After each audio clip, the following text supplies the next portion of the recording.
Hey, my fellow Game of Throners, welcome to Dropping Theories. Today I'm going to go ahead and do an episode 4 spoiler video for you folks. I hope you enjoy it, but just first and foremost, I want you to remember, with any spoiler video, take it with a grain of salt, and please, just like me, use it purely for entertainment value. So, thanks again for coming by. Please enjoy. Okay, folks. Now, I don't know if these scenes are the correct order of how they're shown in the episode, but we're going to go for it anyway.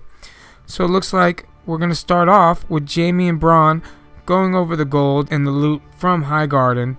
Cersei and Tycho will be talking about repayment to the Iron Bank and the future of Westeros, and how the Iron Bank will back her once the gold is actually received. Next, we go to Winterfell, where Littlefinger and Bran are having a discussion.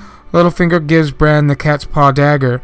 Now, I don't know why he does that, but Littlefinger always has something up his sleeve. But I don't think Bran wants it, and I now think that he's the one who actually gives Arya the dagger that we see in all those behind-the-scenes shots in the Entertainment Weekly magazine.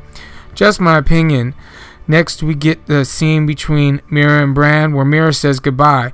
Now, from what I understand, it's going to be a pretty emotional or emotionless scene. Next, we get a scene with Arya arriving at Winterfell, and the guards don't believe who she says she is. Somehow she does convince them to let her in, where she sneaks away to the crypts, and the guards then inform Sansa somebody claiming to be Arya has arrived. Sansa then knows that she's there in the crypts. The girls have a reunion. Then Sansa informs Arya that Bran is there too. So all three Starks have a reunion, minus Jon, of course. Brienne, she sees the Stark children together. She somehow feels that she has kept her vow to Catelyn, bringing the two Stark girls back together again, safely home to Winterfell. Sometime later, Brienne is training Podrick, and Arya comes across Brienne training Podrick. Arya wants to train with Brienne, since she was the one who took out the Hound, and the two spar. Brienne is real surprised on how good Arya actually is. Sansa sees and is shocked how Billy badass her sister really is. Littlefinger also sees this and actually is quite taken back and sees Arya as a threat and wonders what she is doing in the north. I do want to add on that the pictures that I add, I do believe are covered under the Fair Act, because they were shown on TV and they are not moving pictures. They are clips from a paid view, so I do believe they are covered. So I don't think I should have any strikes against me, so that's why I'm showing them to you today. Now we're at Dragonstone. Dany and Missandei are having a little girl talk about Missandei and Grey Worm's little 68 and an OU1 session.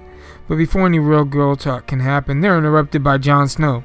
Damn you, Jon Snow. Anyway, he takes Dany and Missandei to the caves where the dragon glass is, but only Dany goes with him further into the caves.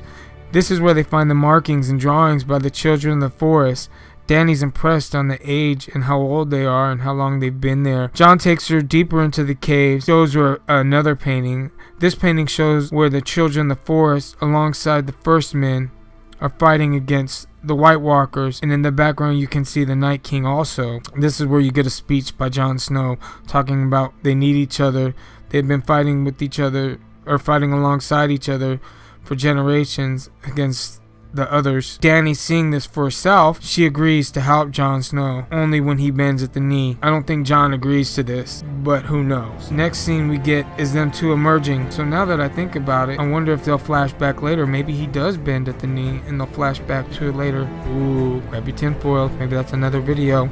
Anywho, when they emerge from the cave, they get news from Tyrion and Varys, but they don't have the world's greatest look on their face that they have taken Casterly Rock, which Dany says that's good news. But then the next scene, she's pissed. I mean, utterly pissed, because I guess they tell her the Unsullied's stuck there. I don't know. She says, pretty much it's time to stop messing around. I'm taking my dragons and I'm wrecking stuff. It's time to stop playing games. Your plans ain't working, and I'm taking my dragons and I'm showing everyone who's the HBIC, and if you don't know what that means, that's the head bitch in charge. So she goes and she takes off on Drogon. Next, Theon arrives, where he's greeted by Jon Snow. Jon Snow is not too happy to see him, but he says if it weren't for him saving Sansa, he would have killed him right then and there. He lets him live. Next, we get what we've been waiting for all episode, Field of Fire Part 2. We get Jaime and Bronn having a conversation with Dick and Tarly. Then out of nowhere, we hear the distant war cries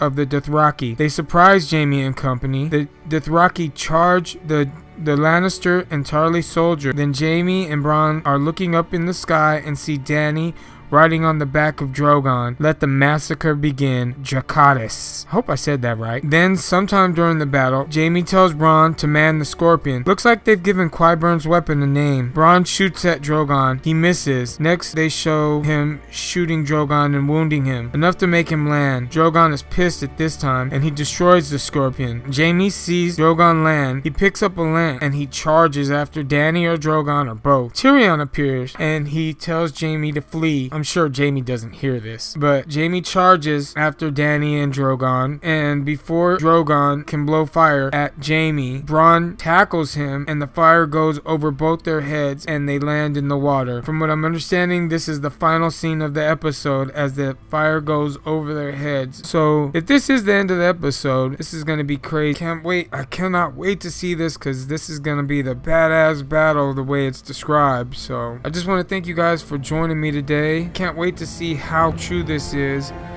to the episode on Sunday. But if you like the episode, please hit the like and the share button. I do still have that San Diego Comic-Con 1000 subscriber contest going on for the swag giveaway, so please share this so we can get that contest going. Thank you again for coming by, and I will see you later. And I will have another video up once Sunday's episode does go down, as a full-on breakdown of the episode, to see, as a compare and contrast of what is right with the spoiler and what is wrong with the spoiler. Thank you again for coming by, and I will see you later. Hey folks, since I originally recorded my video, the leak has happened, so I don't know how many people have seen the leak.